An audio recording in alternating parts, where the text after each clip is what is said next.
Ryan Wellings, the narcissist who caused suicide. Hello, I'm H.G. Tudor. The face that stares back at you from the thumbnail is that of Ryan Wellings, a man who was recently on trial on the basis that his abusive behaviour had caused a young lady to take her own life.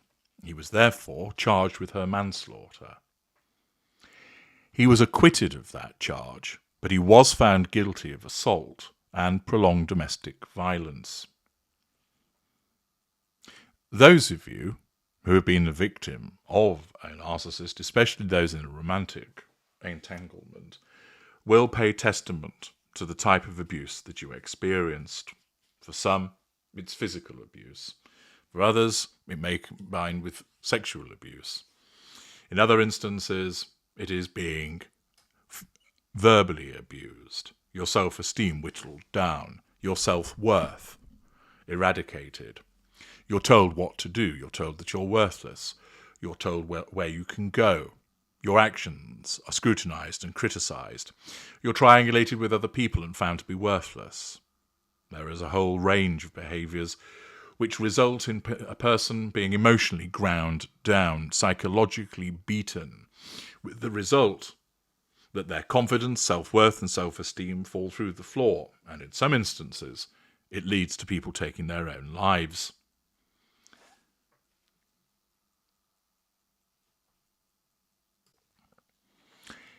This case has national prominence as a consequence of the fact that he was charged with having driven the victim to suicide. And whilst he's been acquitted of that, the facts of what went on certainly bear analysis to demonstrate that this individual fits the behaviours that are associated with the narcissist.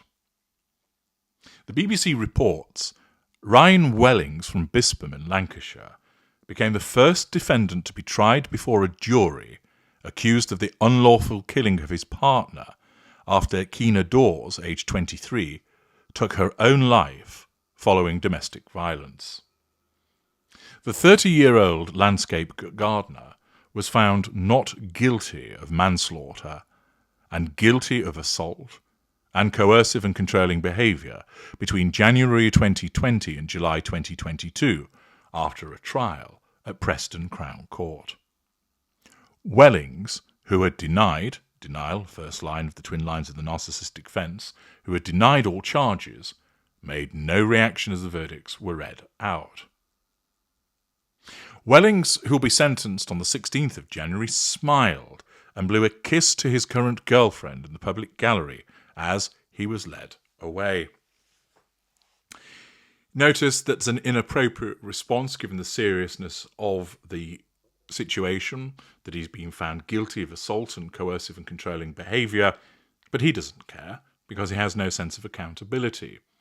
Indeed, his arrogance is evident by him smiling, and he blows a kiss, which is a direct assertion of control over his current girlfriend. That individual really needs to look out, although it's likely she'll have some degree of respite, as it should be the case that some form of custodial sentence will be given to him, although one suspects that it will not be for a particularly long period of time. It's also evident that this individual, notwithstanding the fact that he has a previous conviction for violence against a previous partner, that he was accused of and has been convicted of violent behaviour and controlling behaviour towards the lady who took her own life, he's still able to ensnare somebody. That is typical of the behaviour of the narcissist. Notwithstanding the circumstances, and his current girlfriend will be aware that he'd been charged and was facing a trial, but naturally he will have maintained that he was innocent, and he will have persuaded her that he is the victim of a smear campaign, that he's the victim of unfair accusations. Only one other defendant has been convicted in such circumstances before, Nicholas Allen, who admitted before his trial in 2017 to the manslaughter of his partner Justine Rees. Difference there, of course, is that he admitted to what he had done, and therefore there wasn't a trial. Speaking outside court, Miss Dawes' mother, Angela Dawes, said it was impossible to put into words the impact of her daughter's death on all who knew and loved her. Kina was a rare gem. She brought so much love and kindness to this world, she added. I truly hope that no other young lady or child has to go through what Wellings did to my daughter. I just wish with all my heart that I could bring her back and say, it's okay, you're safe now. During the trial, the jury heard Miss Dawes, a hairdresser from Fleetwood in Lancashire, left a note saying, I was murdered, and that Wellings had killed her before taking her own life on the 22nd of July 2022. The defence said her medical records showed she had a history of mental health problems, starting from the age of 13, frequent drug and alcohol use, thoughts of suicide, and attempts to take her own life before and after she met Wellings. Jurors heard Miss Dawes had suffered 2 years of violence and abuse at the hands of Wellings. She had been diagnosed with an emotionally unstable personality disorder, resulting in increased impulsivity, poor self-esteem, and difficulty in relationships, a condition exploited by the defendant. Pausing there, this is clearly a young lady who was troubled, but nevertheless, her weaknesses and vulnerabilities were exploited by Wellings, demonstrating an absence of emotional empathy and the narcissist's natural instinctive response to select somebody that is capable of being manipulated and somebody whose weaknesses can be used against them. Wellings told jurors he had never intentionally hit Miss Dawes, adding that any injuries she had sustained were the result of him restraining her when she attacked him. Blame shifting. There are various photographs showing the injuries of Miss Dawes, sporting a black eye and a cut head, which are interesting injuries if you're just simply seeking to restrain somebody. Miss Dawes first met Wellings in January 2020 and was swept off her feet, her mother had told the court. Again, the typical modus operandi of the narcissist, with the love bombing and sweeping the victim off their feet.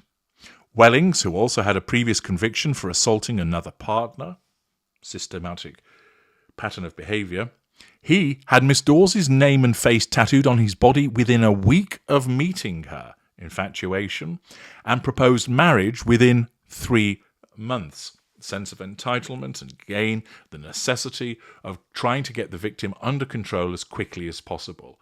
Archetypal moves on the part of the narcissist.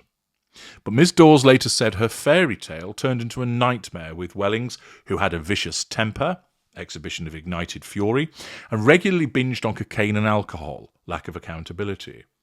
The abuse was detailed to the jury in hundreds of text messages between them and from Miss Dawes to her friends. Now, what Miss Dawes did is that she took the content of Wellings' text messages to her and stored it away under the notes section of her iPhone to make it look like she simply had a shopping list there, but she was containing the evidence. The court was shown the section of notes which began with food, then had tomatoes written underneath it, and then came all the various messages that had been sent, not all of them, but an example. And this included comments from Wellings, such as, you think you're better than everyone. You're a dosser. You had nothing. You've had fuck all your whole life. You've had fuck all in a dossy flat with a dossy Nissan car. You was a skint dosser. You always have been. You will never have what I've had. You are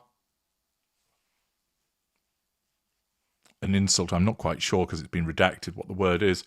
You are something doing hair in your shitty little job. You do shit haircuts. You're a fat little fuck. You feel sorry for yourself every day because you've had a shit life. Get over it. You're no better than anyone I've ever met. You think you have a good heart, but I've never seen it. You're not a good person.